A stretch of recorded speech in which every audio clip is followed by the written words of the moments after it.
નમસ્તે વિદ્યાર્થી મિત્રો, છેલ્લા લેક્ચરમાં આપણે ધોરણ 10 ગણિતમાં ચેપ્ટર નંબર 8 ત્રિકોણમિતિનો પરિચય વિશે ચર્ચા કરી હતી. આજના લેક્ચરમાં એક નવા ચેપ્ટરની શરૂઆત કરવાની છે, ચેપ્ટર નંબર 10 વર્તુળ. ખૂબ જ સહેલું ચેપ્ટર અને ખૂબ જ નાનું એવું ચેપ્ટર છે, પરંતુ ઘણા બધા વિદ્યાર્થીઓને વર્તુળ ચેપ્ટરમાં ઘણી બધી તકલીફો પડતી હોય છે અને આ ચેપ્ટર આગળના ધોરણ માટે પણ ખૂબ અગત્યનું છે. તો એના કન્સેપ્ટ આપણે વ્યવસ્થિત રીતે તૈયાર કરવા પડશે અને એવી રીતે આ ચેપ્ટર તૈયાર કરવાનું છે કે જેથી ધોરણ 10 ની પરીક્ષામાં આપણને પૂરેપૂરા માર્ક્સ મળે. બરાબર છે? તો તેના હેતુલક્ષી પ્રશ્નો ચાલુ કરતા પહેલા થોડીક આપણે ચેપ્ટર વિશે બેઝિક માહિતી લઈ લઈએ. વર્તુળ કોને કહેવાય, વર્તુળના અલગ અલગ કન્સેપ્ટ વિશે માહિતી લઈએ. આમ તો આખા ચેપ્ટરમાં વાત કરીએ તો થિયરીના કન્સેપ્ટ વધારે છે. જો થિયરીના કન્સેપ્ટ વ્યવસ્થિત રીતે સમજી જશો તો હેતુલક્ષી પ્રશ્નો કે દાખલામાં કોઈ પણ જાતની મુશ્કેલી રહેવાની નથી. પરંતુ તેના માટે સૌથી પહેલા આપણે વર્તુળના કન્સેપ્ટ ક્લિયર કરવા પડશે. તો શાંતિથી આખો વિડીયો જોજો. તમામ ટોપિક તમારી બુકમાં વ્યવસ્થિત રીતે લખતા જજો. વ્યાખ્યા આવે, સૂત્ર આવે કે કોઈ પણ ઇમ્પોર્ટન્ટ ચેપ્ટર આવે, વ્યવસ્થિત રીતે તમારી બુકમાં નોટ ડાઉન પણ કરતા જજો. તો શરૂઆત કરીએ આજના લેક્ચરની. ચેપ્ટર નંબર 10 વર્તુળ. તો સૌથી પહેલા વર્તુળ કોને કહેવાય મિત્રો? આમ તો અગાઉના ધોરણોમાં પણ તમે ભણી ગયા છીએ, છતાં પણ આપણે થોડીક બેઝિક માહિતી લઈ લઈએ કે વર્તુળ કોને કહેવાય. તો વર્તુળની વ્યાખ્યા શું આપી શકાય? તો અહીંયા સૌથી પહેલા આપણે એક વર્તુળ ડ્રો કરીએ.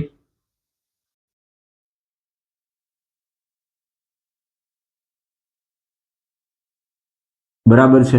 આ વર્તુળનું કેન્દ્ર આપણે લઈએ O. તો વર્તુળની વ્યાખ્યા કઈ રીતે આપી શકાય મિત્રો? તો કે વર્તુળ એટલે શું? તો કે કોઈ પણ એક ચોક્કસ બિંદુથી એટલે કે કેન્દ્રથી, ચોક્કસ બિંદુને આપણે નામ આપીએ છીએ કેન્દ્ર. કોઈ પણ ચોક્કસ બિંદુથી ચોક્કસ અંતરે આવેલા તમામ બિંદુઓના ગણને, ચોક્કસ અંતરે આવેલા એટલે કે અહીંથી માની લો કે આ અંતરે એક બિંદુ આવેલું છે P. તો આ P છે એ વર્તુળ ઉપરનું બિંદુ છે. તો O થી P નું જે અંતર છે આ આપણું ચોક્કસ અંતર થયું. તો ચોક્કસ બિંદુથી ચોક્કસ અંતરે આવેલા તમામ બિંદુઓના ગણને આપણે શું કહેશું? વર્તુળ કહેશું. તો વર્તુળ એ અસંખ્ય બિંદુઓનો ગણ છે. બરાબર? અને બીજી એક વસ્તુ કે વર્તુળનું કેન્દ્ર અહીંયા આપણે લીધું O, વર્તુળ ઉપરનું બિંદુ લીધું P. તો વર્તુળના કેન્દ્રથી વર્તુળ ઉપરના કોઈ પણ બિંદુ સુધીનું અંતર, આને આપણે નામ આપશું ત્રિજ્યા. આ ઓલરેડી તમે ભણી જ ગયા છો આગળના ધોરણમાં, પણ છતાં પણ ઘણા બધા વિદ્યાર્થીઓનો આ કન્સેપ્ટ ક્લિયર હોતો નથી. તો વર્તુળના કેન્દ્રથી વર્તુળ ઉપરનું કોઈ પણ બિંદુ, તેની વચ્ચેનું અંતર, એને આપણે ત્રિજ્યા કહેશું. તો એનો અર્થ કે OP આ આપણી ત્રિજ્યા થઈ. આ જ રીતે માની લો કે બીજું એક બિંદુ આપણે વર્તુળ ઉપર લઈએ, એ બિંદુ. તો O થી A સુધીનું અંતર એટલે કે કેન્દ્રથી વર્તુળ ઉપરનું બિંદુ, આ અંતરને આપણે શું નામ આપશું? ત્રિજ્યા. તો આ પણ આપણી ત્રિજ્યા થશે. આ જ રીતે માની લો કે કોઈ એક બિંદુ આપણે બીજું લીધું B, વર્તુળ ઉપરનું, તો OB પણ આપણી ત્રિજ્યા થશે. ક્લિયર? તો આવી કેટલી ત્રિજ્યાઓ આપણને વર્તુળની અંદર મળશે? તો કે આવી તો અસંખ્ય ત્રિજ્યાઓ મળશે આપણને.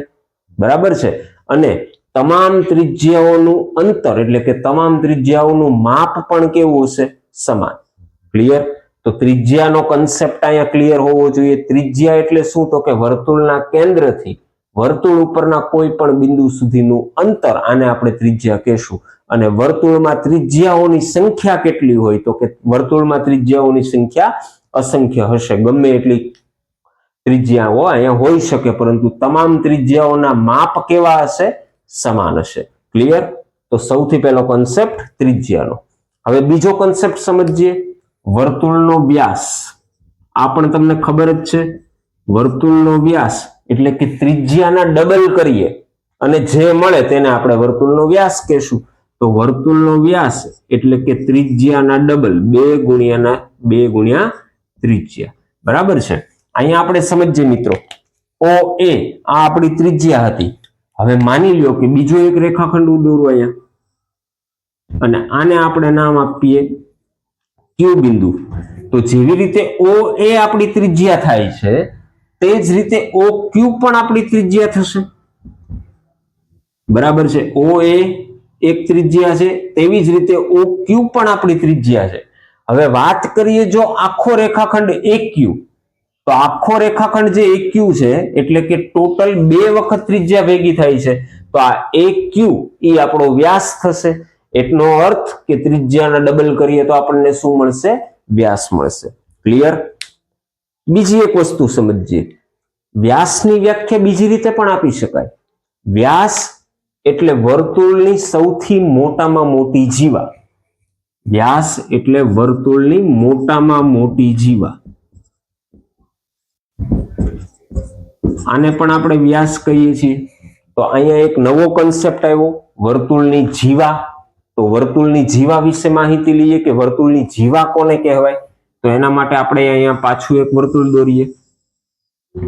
હવે વર્તુળની જીવા, તો જીવાની વ્યાખ્યા ખાસ તમારી બુકમાં લખી લેજો. ઘણા બધા વિદ્યાર્થીઓને આ ખ્યાલ હોતો નથી. તો જીવા એટલે એવો રેખાખંડ કે જેના બંને અંત્ય બિંદુઓ વર્તુળ ઉપર આવેલા હશે. ફરી એક વખત રિપીટ કરીએ. જીવા એટલે એવો રેખાખંડ કે જેના બંને અંત્ય બિંદુઓ વર્તુળ ઉપર આવેલા હશે. તો અહીંયા એક રેખાખંડ દોરીએ. આ એક આપણે રેખાખંડ લીધો. આ બિંદુને નામ આપીએ A અને આને નામ આપીએ B. તો આ રેખાખંડ AB આકૃતિમાં આપણે જોઈ શકીએ છીએ કે એના બંને અંત્ય બિંદુઓ A અને B વર્તુળ ઉપર આવેલા છે. તો આ જે AB નામનો રેખાખંડ તૈયાર થયો તેને આપણે વર્તુળની જીવા કહી શકશું. ક્લિયર? એવો રેખાખંડ કે જેના બંને અંત્ય બિંદુઓ વર્તુળ ઉપર આવેલા છે, એવા રેખાખંડને આપણે નામ આપશું જીવા. તો આવી કેટલી જીવા દોરી શકાય વર્તુળમાં? તો કે જીવાઓ પણ અસંખ્ય દોરી શકાય. માની લો કે અહીંથી એક રેખાખંડ આપણે લઈએ PQ, તો તેના બંને અંત્ય બિંદુઓ વર્તુળ ઉપર છે, તો આ PQ એ આપણી એક જીવા થશે. આ જ રીતે માની લો કે અહીંથી એક બીજો રેખાખંડ દોરીએ અને આને નામ આપીએ XY, તો આ XY પણ આપણી એક જીવા થશે. ટૂંકમાં જીવા એટલે એવો રેખાખંડ કે જેના બંને અંત્ય બિંદુઓ વર્તુળ ઉપર હશે. તો આવી અસંખ્ય જીવાઓ દોરી શકાય. પણ એક એવી જીવા કે જે વર્તુળના કેન્દ્રમાંથી પસાર થાય છે અને વર્તુળની સૌથી મોટામાં મોટી જીવા છે, તેને આપણે નામ આપશું વર્તુળનો વ્યાસ. આ આપણે આકૃતિમાં જોઈ શકીએ છીએ. આપણે AQ રેખાખંડ AQ ની વાત કરીએ તો તેનું એક અંત્ય બિંદુ A અને બીજું અંત્ય બિંદુ Q, બંને અંત્ય બિંદુઓ વર્તુળ ઉપર આવેલા છે. એનો અર્થ કે અહીંયા જે રેખાખંડ AQ છે આ આપણી જીવા છે. પણ આ જીવા કેવી છે કે જે વર્તુળના કેન્દ્રમાંથી પસાર થાય છે. તો આ જે જીવા છે તે વર્તુળની સૌથી મોટામાં મોટી જીવા છે અને તેને આપણે નામ આપશું વર્તુળનો વ્યાસ. ક્લિયર? તો અહીંથી વર્તુળ, વર્તુળની ત્રિજ્યા, વર્તુળનો વ્યાસ અને વર્તુળની જીવા, આ તમામ કન્સેપ્ટ તમને ક્લિયર કટ હોવા જોઈએ. ક્લિયર? હવે જોઈએ એક નવો કન્સેપ્ટ, વર્તુળ અને રેખા. જો આ કન્સેપ્ટ મિત્રો તમે સમજી જશો તો ઓલમોસ્ટ MCQ હેતુલક્ષી પ્રશ્ન આ ટોપિકમાંથી જ તમારા ક્લિયર થઈ જવાના છે. બરાબર? વર્તુળ અને રેખા, તો એક વર્તુળ અને એક રેખા, એના માટે ટોટલ કેટલી શક્યતાઓ રહેલી છે તે આપણે જોવાનું છે. તો સૌથી પહેલી શક્યતા વિશે વાત કરીએ. માની લો કે અહીંયા એક વર્તુળ આપણે દોરીએ છીએ. આ એક વર્તુળ અને તેની બાજુમાં એક રેખા દોરીએ. આ રેખાને આપણે નામ આપીએ રેખા AB. તો સૌથી પહેલી શક્યતા રેખા અને વર્તુળ માટે, તો આ શક્યતા ઉપરથી જ તમને ખ્યાલ આવી જાય આકૃતિ ઉપરથી, તો કે વર્તુળ અને રેખા એક પણ બિંદુમાં છેદતા નથી. એનો અર્થ કે રેખા અને વર્તુળના છેદ બિંદુઓની સંખ્યા કેટલી છે?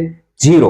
રેખા અને વર્તુળ એકબીજાને છેદતા નથી. એનો અર્થ કે આવા કેસમાં છેદ બિંદુઓની સંખ્યા કેટલી થશે? 0. ક્લિયર?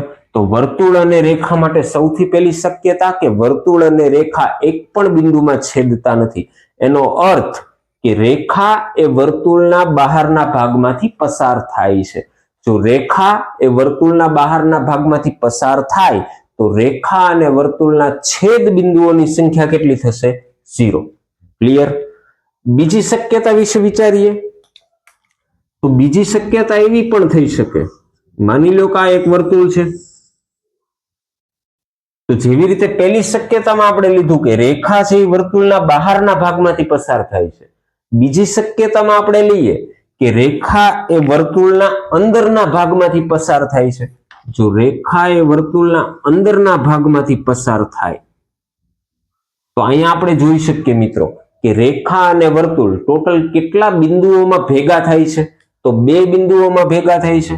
આ બિંદુને આપણે નામ આપી દઈએ A અને આ બિંદુને નામ આપીએ આપણે B. ક્લિયર?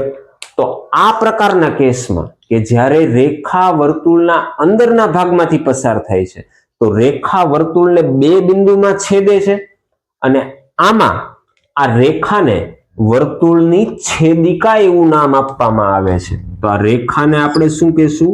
વર્તુળની છેદિકા.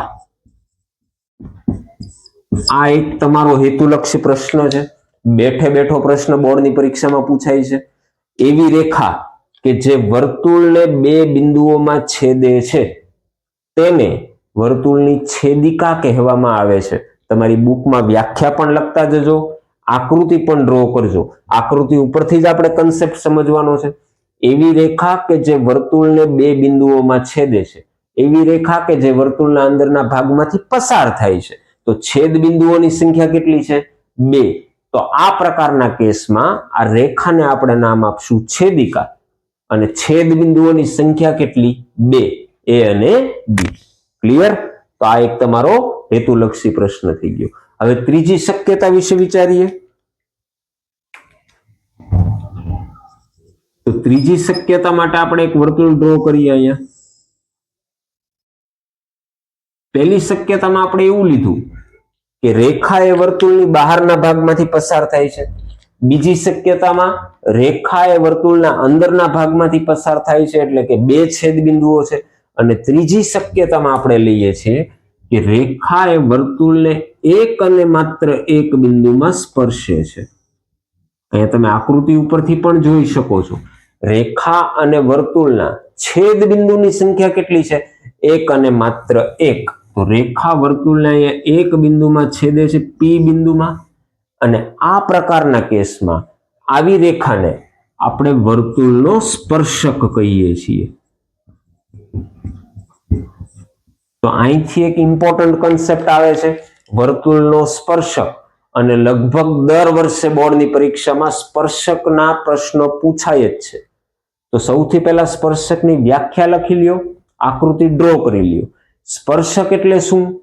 સ્પર્શક એટલે એક એવી રેખા કે જે વર્તુળને એક અને માત્ર એક બિંદુમાં સ્પર્શે છે, તો તેવી રેખાને વર્તુળનો સ્પર્શક કહેવામાં આવે છે.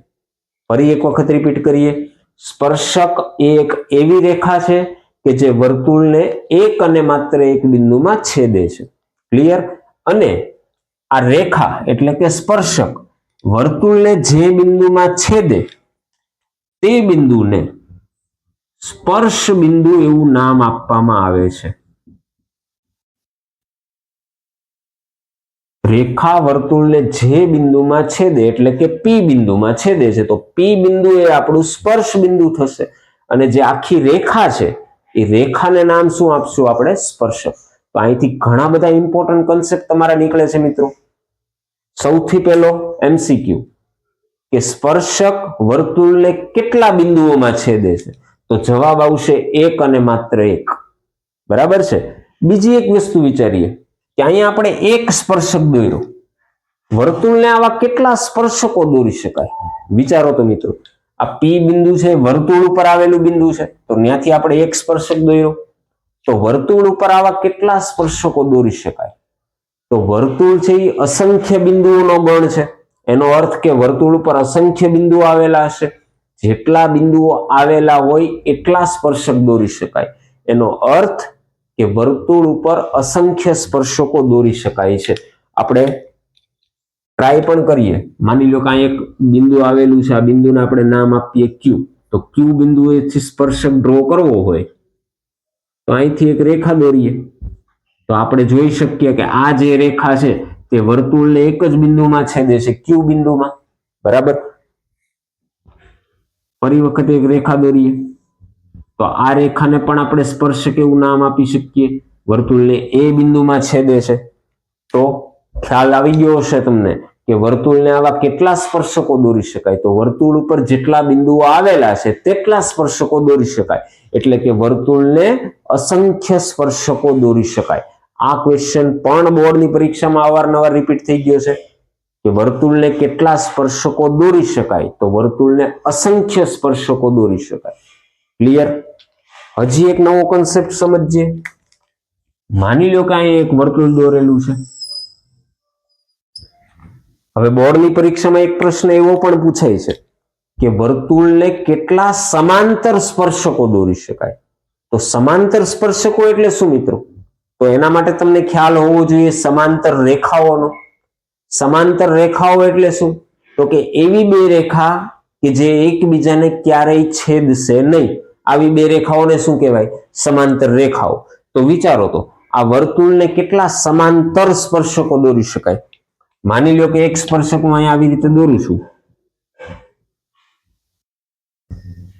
આ એક સ્પર્શક છે જે વર્તુળને પી બિંદુમાં છેદે છે. હવે આ સ્પર્શકને સમાંતર સ્પર્શક મારે દોરવું હોય તો સમાંતર સ્પર્શક એટલે એવી રેખા કે જે આ રેખાને ક્યારેય છેદશે નહીં. તો અહીંયા આ સ્પર્શકને સમાંતર સ્પર્શક દોરવું હોય તો મારે ફરજિયાત આ રીતે જ દોરવો પડે. ખ્યાલ આવે છે? અને આ બિંદુને આપણે નામ આપીએ ક્યુ. તો આ બંને સ્પર્શક એકબીજાને કેવા થશે? સમાંતર. તો જો પરીક્ષામાં એવો પ્રશ્ન પૂછાય કે સમાંતર સ્પર્શકોની સંખ્યા કેટલી, તો સમાંતર સ્પર્શકોની સંખ્યા કેટલી થાય છે? 2 થાય છે. પરંતુ જો પ્રશ્ન એવો પૂછે કે વર્તુળને કેટલા સ્પર્શકો દોરી શકાય, તો જવાબ આવશે અસંખ્ય. સ્પર્શકો અસંખ્ય દોરી શકાય, પરંતુ સમાંતર સ્પર્શકો કેટલા દોરી શકાય? તો કે 2 દોરી શકાય. બરાબર છે. હવે માની લો કે બીજી શક્યતા વિશે વિચારીએ. આપણે અહીંથી એક આ પ્રમાણેનો સ્પર્શક દોરીએ અને આને આપણે નામ આપી દઈએ એક્સ બિંદુ. તો આ લાલ કલરની જે રેખા દેખાય છે એ પણ તમારો એક સ્પર્શક છે. તો આ સ્પર્શકને સમાંતર સ્પર્શક દોરવો હોય તો ફરજિયાત તમારે આ રીતે જ દોરવું પડશે. તો પણ સમાંતર સ્પર્શકોની સંખ્યા કેટલી થશે? 2. કોઈ પણ કેસમાં સમાંતર સ્પર્શકોની સંખ્યા હંમેશા કેટલી થશે? 2. અને સ્પર્શકોની સંખ્યા કેટલી થશે? અસંખ્ય. ક્લિયર? તો આ કન્સેપ્ટ ખૂબ જ ઇમ્પોર્ટન્ટ છે. આના ઉપરથી અવારનવાર ઘણા બધા એમસીક્યુ બોર્ડની પરીક્ષામાં પૂછાઈ ગયા છે. ફરી એક વખત આખો કન્સેપ્ટ રિપીટ કરીએ. વર્તુળ અને રેખા. તો વર્તુળ અને રેખા માટે ટોટલ 3 શક્યતા છે. પહેલી શક્યતા કે વર્તુળ અને રેખા એકબીજાને છેદતા નથી. એનો અર્થ કે રેખા એ વર્તુળની બહારના ભાગમાંથી પસાર થાય છે. તો આ પ્રકારના કેસમાં છેદ બિંદુઓની સંખ્યા થશે 0. બરાબર છે. બીજી પરિસ્થિતિ વિચારીએ કે રેખા એ વર્તુળના અંદરના ભાગમાંથી પસાર થાય છે. એનો અર્થ કે રેખા વર્તુળને 2 બિંદુઓમાં છેદશે અને આવી પરિસ્થિતિમાં આ રેખાને આપણે શું નામ આપીએ છીએ? છેદિકા. આ પણ એક તમારો અગત્યનો એમસીક્યુ છે. એવી રેખા કે જે વર્તુળને 2 બિંદુઓમાં છેદે તેને આપણે શું નામ આપશું? છેદિકા. અને કેસ નંબર 3 કે રેખા વર્તુળને એક અને માત્ર એક બિંદુમાં સ્પર્શે છે. તો જો રેખા વર્તુળને એક અને માત્ર એક બિંદુમાં સ્પર્શે તો તેવી રેખાને આપણે શું નામ આપશું? વર્તુળનો સ્પર્શક. અને આ જે સ્પર્શક વર્તુળને જે બિંદુમાં સ્પર્શે છે તે બિંદુને નામ આપશું આપણે સ્પર્શ બિંદુ. બરાબર છે. અને સ્પર્શકોની સંખ્યા કેટલી? અસંખ્ય. પરંતુ જો એવું પૂછે કે સમાંતર સ્પર્શકોની સંખ્યા કેટલી, તો કેટલી આવશે? 2. ક્લિયર? હવે જોઈએ બીજો એક કન્સેપ્ટ, બિંદુ અને વર્તુળ. આગળનો ટોપિક હતો એ શું હતો? રેખા અને વર્તુળ હતું. તેવી જ રીતે આ કન્સેપ્ટ છે બિંદુ અને વર્તુળ. તો જેવી રીતે રેખા અને વર્તુળ માટે ટોટલ 3 શક્યતાઓ હતી, તેવી જ રીતે બિંદુ અને વર્તુળ માટે પણ 3 શક્યતાઓ વિચારી શકાય. તો એમાં સૌથી પહેલી શક્યતા વિચારીએ. માની લો કે એક વર્તુળ છે આવી રીતે, બરાબર. તો વર્તુળની અંદરના ભાગમાં કોઈ પણ જગ્યાએ એક બિંદુ આવેલું છે. તો આ સૌથી પહેલી શક્યતા કે બિંદુ એ વર્તુળની અંદરના ભાગમાં આવેલું છે. બીજી શક્યતા વિશે વિચાર કરીએ તો બીજી શક્યતા માટે એક પાછું વર્તુળ દોરીએ અને અહીંયા આપણે એવું વિચારીએ કે વર્તુળના ઉપરના ભાગમાં એટલે કે વર્તુળ ઉપર જ કોઈ એક બિંદુ P આવેલું છે. આ બીજી શક્યતા, બરાબર છે. અને ત્રીજી શક્યતા માટે વિચારીએ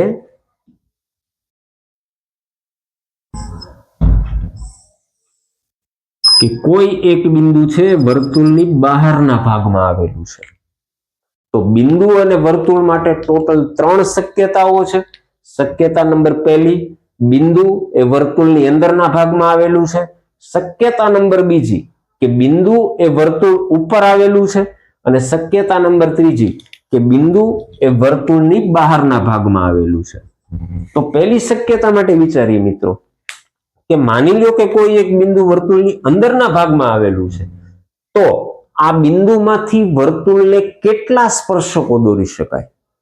જો કોઈ એક બિંદુ વર્તુળની અંદરના ભાગમાં આવેલું છે તો તેમાંથી વર્તુળને કેટલા સ્પર્શકો દોરી શકાય? વિચારો તો શાંતિથી. આ P બિંદુમાંથી કોઈ એક રેખા દોરીએ તો તે વર્તુળનો સ્પર્શક હોઈ શકે?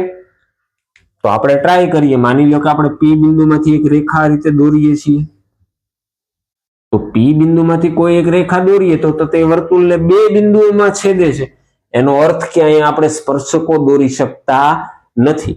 આ જ પ્રમાણે P બિંદુમાંથી તમે કોઈ પણ રેખા દોરો તો તે વર્તુળને કેટલા બિંદુઓમાં છેદશે? 2 બિંદુઓમાં છેદશે. એનો અર્થ કે જો બિંદુ એ વર્તુળની અંદરના ભાગમાં આવેલું હોય તો તેમાંથી આપણે વર્તુળને સ્પર્શકો દોરી શકતા નથી. અને અહીંથી તમારો અગત્યનો MCQ નીકળે છે. ડાયરેક્ટ જ પ્રશ્ન પૂછશે કે જો કોઈ બિંદુ વર્તુળની અંદરના ભાગમાં આવેલું છે તો તેમાંથી વર્તુળને ખાલી જગ્યા સ્પર્શકો દોરી શકાય? તો જવાબ આવશે 0. સ્પર્શકો દોરી શકાય નહીં. તો પહેલી શક્યતામાં અહીંયા આપણે લખી શકીએ કે ભાઈ સ્પર્શકોની સંખ્યા 0. જો કોઈ બિંદુ વર્તુળની અંદરના ભાગમાં આવેલું છે તો ત્યાંથી વર્તુળને આપણે સ્પર્શકો દોરી શકતા નથી. આ અંદરના ભાગમાંથી જે રેખા પસાર થાય તે તો વર્તુળની છેદિકા થાય. હમણાં જ આપણે ભણી ગયા, છેદિકા એટલે એવી રેખા કે જે વર્તુળને 2 બિંદુઓમાં છેદે. ક્લિયર? શક્યતા નંબર બીજી વિશે વિચારીએ કે માની લો કે કોઈ પણ બિંદુ એ વર્તુળ ઉપર આવેલું છે તો કેટલા સ્પર્શકો દોરી શકાય? વિચારો તો મિત્રો. તો આ પ્રકારના કેસમાં માની લો કે P બિંદુમાંથી કોઈ હું એક રેખા પસાર કરું છું. તો આ P બિંદુમાંથી પસાર થતી હોય એવી એક જ રેખા દોરી શકાય. એનો અર્થ કે P બિંદુમાંથી વર્તુળને સ્પર્શકો કેટલા દોરી શકાય? તો કે એક અને માત્ર એક સ્પર્શક દોરી શકાય. તો અહીંયા આપણે લખી શકીએ સ્પર્શકોની સંખ્યા કેટલી? તો સ્પર્શકોની સંખ્યા 1. આ પણ એક તમારો અગત્યનો MCQ છે કે જો કોઈ બિંદુ વર્તુળ ઉપર આવેલું છે તો ત્યાંથી વર્તુળને કેટલા સ્પર્શકો દોરી શકાય? 1 અને માત્ર 1. ક્લિયર? હવે વિચારીએ ત્રીજી શક્યતા માટે. અને આ જ આપણો ઇમ્પોર્ટન્ટ કોન્સેપ્ટ છે. સૌથી વધારે પ્રશ્ન જે પૂછાશે એ ત્રીજી શક્યતામાંથી પૂછાશે. માની લો કે કોઈ એક બિંદુ વર્તુળની બહારના ભાગમાં આવેલું છે. તો આ વર્તુળની બહારના ભાગમાંથી વર્તુળને કેટલા સ્પર્શકો દોરી શકાય? તો અહીંયા ટ્રાય કરીએ મિત્રો. વર્તુળમાંથી સ્પર્શકો દોરવાના છે. સ્પર્શકો એટલે એવી રેખા કે જે વર્તુળને એક બિંદુઓમાં સ્પર્શે. તો અહીંથી જો આપણે સ્પર્શકો દોરીએ તો એક સ્પર્શક તો આપણે આ રીતે દોરી શકીએ. આ બિંદુને આપણે નામ આપીએ A બિંદુ. અને એ જ રીતે બીજો સ્પર્શક આપણે આ બાજુ દોરી શકીએ અને આ બિંદુને નામ આપીએ આપણે B બિંદુ. તો જો કોઈ બિંદુ વર્તુળની બહારના ભાગમાં આવેલું છે તો ત્યાંથી વર્તુળને કેટલા સ્પર્શકો દોરી શકાય? 2 સ્પર્શકો દોરી શકાય. તો આ કેસમાં સ્પર્શકોની સંખ્યા આવશે 2.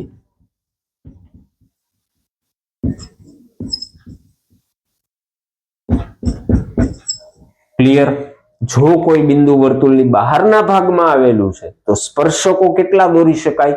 2 અને અહીંયા જે A બિંદુ અને B બિંદુ છે તેને આપણે શું નામ આપશું તો કે A અને B આ બંને આપણા સ્પર્શ બિંદુઓ છે. PA અને PB આ બંને આપણા સ્પર્શકો થાય. A અને B બંને આપણા સ્પર્શ બિંદુઓ થશે. ક્લિયર? તો જો કોઈ બિંદુ વર્તુળની અંદરના ભાગમાં આવેલું છે તો ત્યાંથી એક પણ સ્પર્શક નહીં દોરી શકાય. જો કોઈ બિંદુ વર્તુળ ઉપર આવેલું છે તો કેટલા સ્પર્શકો દોરી શકાય? એક અને માત્ર એક. અને જો કોઈ બિંદુ વર્તુળની બહારના ભાગમાં આવેલું છે તો ત્યાંથી આપણે વર્તુળને 2 સ્પર્શકો દોરી શકશું. ક્લિયર? હવે વાત કરીએ આપણે જે આપણે છેલ્લો કેસ લીધો તો ત્રીજો, કે જો કોઈ બિંદુ વર્તુળની બહારના ભાગમાં આવેલું હોય તો ત્યાંથી આપણે કેટલા સ્પર્શકો દોરી શકીએ? 2 સ્પર્શકો દોરી શકીએ. અને મિત્રો આ કન્સેપ્ટ જ આખા ચેપ્ટરનું હાર્ટ છે. એનો અર્થ કે સૌથી ઇમ્પોર્ટન્ટ ટોપિક આ છે આખા ચેપ્ટરમાં. જો આ કન્સેપ્ટ તમને સમજાઈ ગયો અને આ આકૃતિ તમને સમજાઈ ગઈ તો કોઈ પણ પ્રશ્ન આ ચેપ્ટરનો તમે આરામથી સોલ્વ કરી શકશો. તો આ આકૃતિ તમારી બુકમાં દોરતા જજો, સાથે સમજતા પણ જજો. બરાબર? તો કન્સેપ્ટ શું છે મિત્રો અહીંયા કે જો કોઈ બિંદુ વર્તુળની બહારના ભાગમાં આવેલું છે એટલે કે બિંદુ P ની આપણે વાત કરીએ છીએ તો P બિંદુમાંથી વર્તુળને કેટલા સ્પર્શકો દોરી શકાય? 2 સ્પર્શકો. પહેલો સ્પર્શક PA અને બીજો સ્પર્શક PB. તો આ A બિંદુ અને B બિંદુ આ બંનેને આપણે શું નામ આપીએ છીએ? સ્પર્શ બિંદુ નામ આપીએ છીએ. હવે એક ઇમ્પોર્ટન્ટ કન્સેપ્ટ સમજજો મિત્રો. બિંદુ P થી B બિંદુ સુધીનું અંતર એટલે કે વર્તુળના બહારના બિંદુમાંથી જે સ્પર્શક દોર્યો છે તેની વાત કરીએ છીએ તો P બિંદુથી B બિંદુ સુધીનું અંતર, આ જે લંબાઈ થઈ P થી B, આને આપણે નામ આપીએ છીએ સ્પર્શ લંબાઈ એટલે કે સ્પર્શકની લંબાઈ. વર્તુળના બહારના બિંદુથી સ્પર્શ બિંદુ સુધીનું અંતર તેને નામ આપીએ છીએ સ્પર્શ લંબાઈ અથવા તો સ્પર્શકની લંબાઈ. તો P બિંદુથી B બિંદુ સુધીનું જે અંતર છે એટલે કે PB, આ આપણી સ્પર્શ લંબાઈ થશે. અને તે જ રીતે P થી A સુધીનું અંતર, આને પણ આપણે સ્પર્શ લંબાઈ નામ આપી શકીએ. P બિંદુમાંથી આપણે સ્પર્શકો દોરેલા છે. A અને B બંને આપણા સ્પર્શ બિંદુઓ છે. તો PA અને PB આ બંને આપણી સ્પર્શ લંબાઈ થશે એટલે કે સ્પર્શકની લંબાઈ. બીજી વસ્તુ, આ બંને લંબાઈ સમાન થશે તો અહીંયા આપણે લખી નાખીએ PA અને PB બંને કેવા હશે? સમાન હશે. સ્પર્શકોની લંબાઈ હંમેશા સમાન હોય. વર્તુળની બહારના બિંદુમાંથી વર્તુળને કેટલા સ્પર્શકો દોરી શકાય? 2 સ્પર્શકો દોરી શકાય અને તે બંને સ્પર્શકોની લંબાઈ સમાન હશે. એનો અર્થ કે જો આની લંબાઈ 4 એકમ હોય તો આની લંબાઈ પણ કેટલી થવી જોઈએ? 4 એકમ જ થવી જોશે. બરાબર છે ને? અહીંથી તમારો ઇમ્પોર્ટન્ટ કન્સેપ્ટ નીકળે સ્પર્શકની લંબાઈ. તો વ્યાખ્યા લખી લેજો. વર્તુળની બહારના બિંદુથી સ્પર્શ બિંદુ સુધીના અંતરને સ્પર્શકની લંબાઈ કહેવામાં આવે છે. ક્લિયર? ચાલો હવે આ B અને A આપણા સ્પર્શ બિંદુઓ છે અને વર્તુળનું કેન્દ્ર O છે.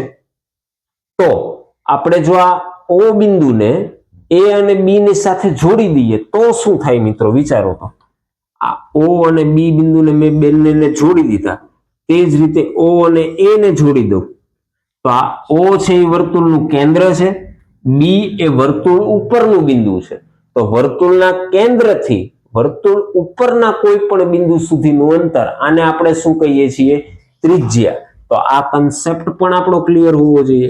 OB એ આપણી ત્રિજ્યા થશે અને તે જ રીતે O થી A સુધીનું અંતર, A પણ વર્તુળ ઉપરનું બિંદુ છે, O કેન્દ્ર છે, તો OA પણ આપણી ત્રિજ્યા થાય. બરાબર છે? OA અને OB બંને આપણી ત્રિજ્યા છે.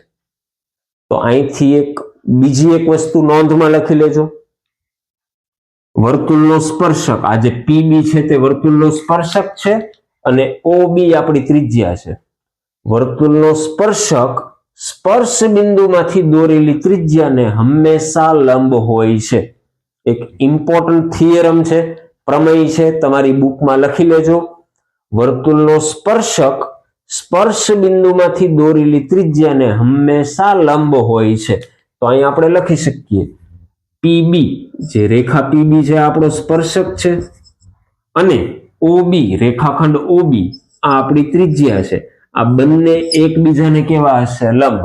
વર્તુળનો સ્પર્શક સ્પર્શ બિંદુમાંથી દોરેલી ત્રિજ્યાને લંબ હશે.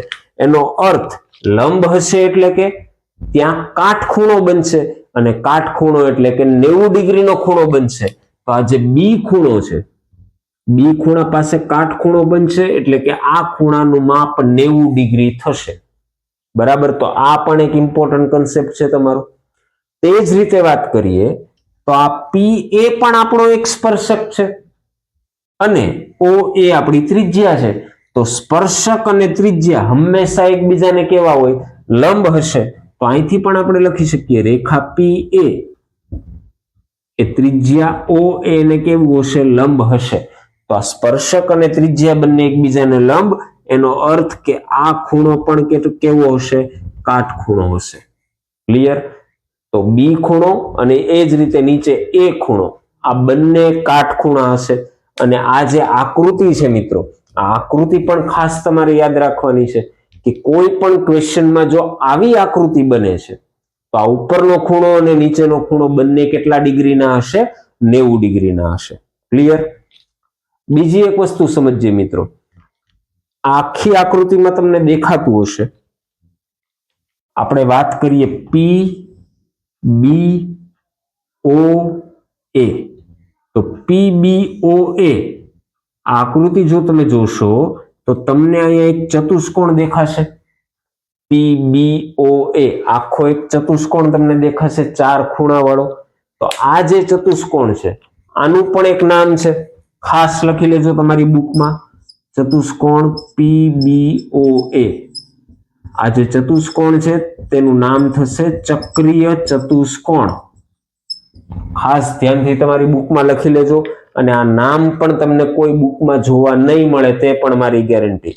પણ આ જે ચતુષ્કોણ તૈયાર થાય છે તે કયો ચતુષ્કોણ થશે? ચક્રીય ચતુષ્કોણ. અને ચક્રીય ચતુષ્કોણની એક ખાસિયત છે મિત્રો, આ પણ તમારી બુકમાં લખી લેજો. ચક્રીય ચતુષ્કોણના સામસામેના ખૂણાના માપનો સરવાળો હંમેશા 180 ડિગ્રી થાય છે. ચક્રીય ચતુષ્કોણમાં સામસામેના ખૂણાના માપનો સરવાળો 180 ડિગ્રી થાય છે. સામસામેના ખૂણા એટલે કે તો કે બી ખૂણો અને એની સામેનો ખૂણો કયો છે? એ ખૂણો. તો એ ખૂણો અને બી ખૂણો, આ બંનેનો સરવાળો કેટલો થશે? 180 ડિગ્રી. આપણે જોઈ જ શકીએ છીએ આ ખૂણો 90 ડિગ્રીનો અને આ ખૂણો પણ 90 ડિગ્રીનો. તો આ બંનેનો સરવાળો કેટલો થયો? 180 ડિગ્રી.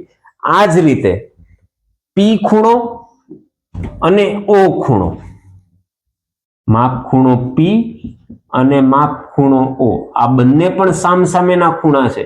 તો તેનો સરવાળો પણ કેટલો થવાનો છે? 180 ડિગ્રી થવાનો છે. બંને સામસામેના ખૂણાના માપનો સરવાળો 180 ડિગ્રી થાય. અને ચતુષ્કોણના ચારેય ખૂણાનો સરવાળો કેટલો થશે? 360 ડિગ્રી. આ ચતુષ્કોણનું નામ શું છે? ચક્રીય ચતુષ્કોણ. અહીંથી ઘણા બધા ઇમ્પોર્ટન્ટ એમસીક્યુ તમારે નીકળી જશે મિત્રો. જો આ થિયરી તમે ક્લિયર કરી લીધી તો ઘણા બધા એમસીક્યુ તમે જાતે સોલ્વ કરી શકશો. બીજી એક વસ્તુ સમજીએ મિત્રો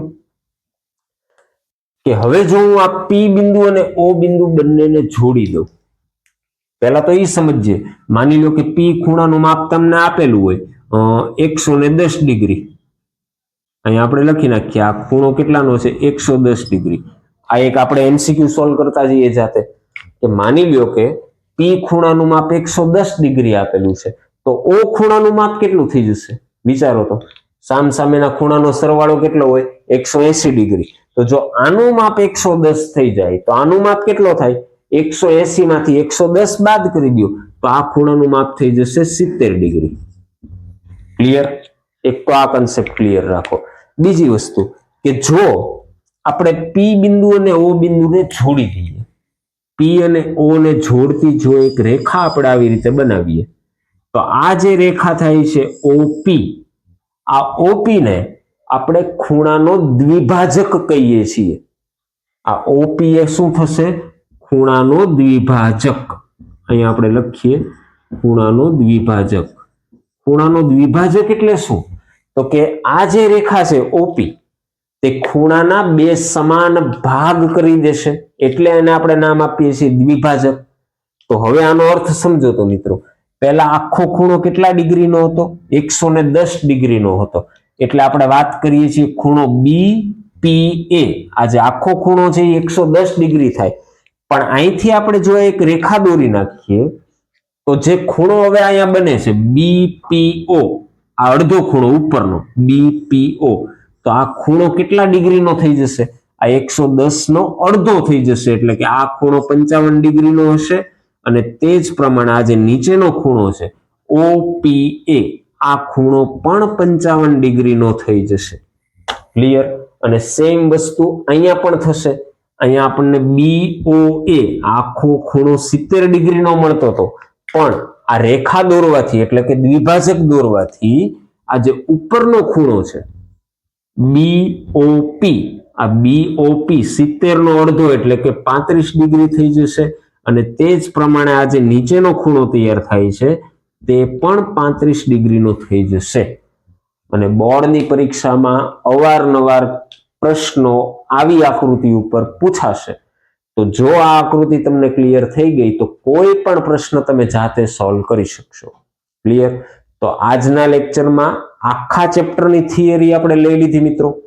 તમામ કન્સેપ્ટ, તમામ વ્યાખ્યાઓ, તમામ આકૃતિઓ તમારી બુકમાં વ્યવસ્થિત લખતા જજો. અને જો આટલી થિયરી ક્લિયર થઈ ગઈ તો ઓલમોસ્ટ આખું ચેપ્ટર તમારું પતી ગયું અને ઘણા બધા MCQ તમે આરામથી તમારી જાતે સોલ્વ કરી શકશો. નેક્સ્ટ લેક્ચરમાં આપણે આ ક્વેશ્ચનના ઘણા બધા સારા MCQ સોલ્વ કરવાના છે.